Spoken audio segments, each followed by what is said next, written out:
খালেদা জিয়াকে সেনাকুঞ্জে দেখে কাঁদলেন মির্জা ফখরুল।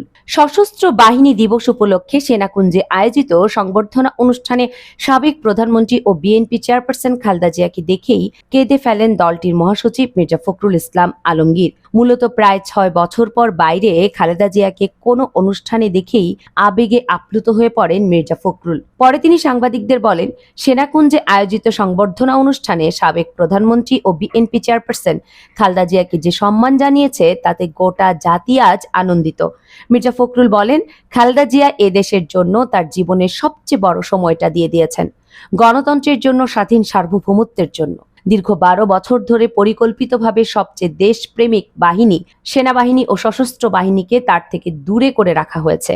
আমি আজকে সশস্ত্র বাহিনীর সদস্যদের, বিশেষ করে সেনাপ্রধান জেনারেল ওয়াকারুজ্জামান, নৌবাহিনী প্রধান অ্যাডমিরাল মোহাম্মদ নাজমুল হাসান এবং বিমান বাহিনীর প্রধান air chief marshal Hasan Mahmud খানকে ধন্যবাদ জানাতে চাই। বিশেষ করে আমাদের প্রধান উপদেষ্টা ডক্টর মোহাম্মদ ইউনূসকে ধন্যবাদ জানাতে চাই যে তিনি আজকে ম্যাডামকে যে সম্মান দিয়েছেন বা দেখিয়েছেন, এতে আমরা যেমন কৃতজ্ঞ হয়েছি, একই সাথে গোটা জাতি আজকে আনন্দিত হয়েছে।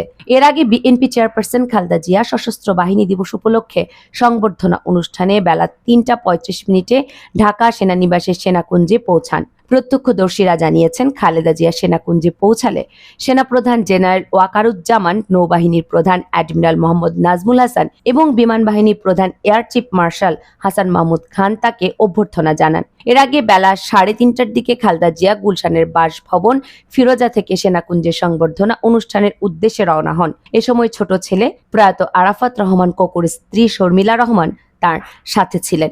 সংবর্ধনা অনুষ্ঠানে উপস্থিত বিএনপির মিডিয়া সেলের সদস্য শায়রুল কবির খান জানান, খালেদা জিয়া সেনাকুঞ্জে পৌঁছে তারা আসনে বসার পর অন্তর্বর্তীকালীন সরকারের প্রধান উপদেষ্টা ডক্টর মোহাম্মদ ইউনূস তার সঙ্গে কুশল বিনিময় করেন। এর আগে সংবর্ধনা অনুষ্ঠানে পৌঁছান বিএনপির মহাসচিব মির্জা ফখরুল ইসলাম আলমগীর। সেনাকুঞ্জের সংবর্ধনা অনুষ্ঠানে বিএনপির নেতা ডক্টর খন্দকার মোশাররফ হোসেন, মির্জা আব্বাস, গয়েশ্বরচন্দ্র রায় ও আব্দুল মঈন খান সহ দলটির স্থায়ী কমিটির সদস্য সহ বিভিন্ন দলের নেতারা উপস্থিত ছিলেন।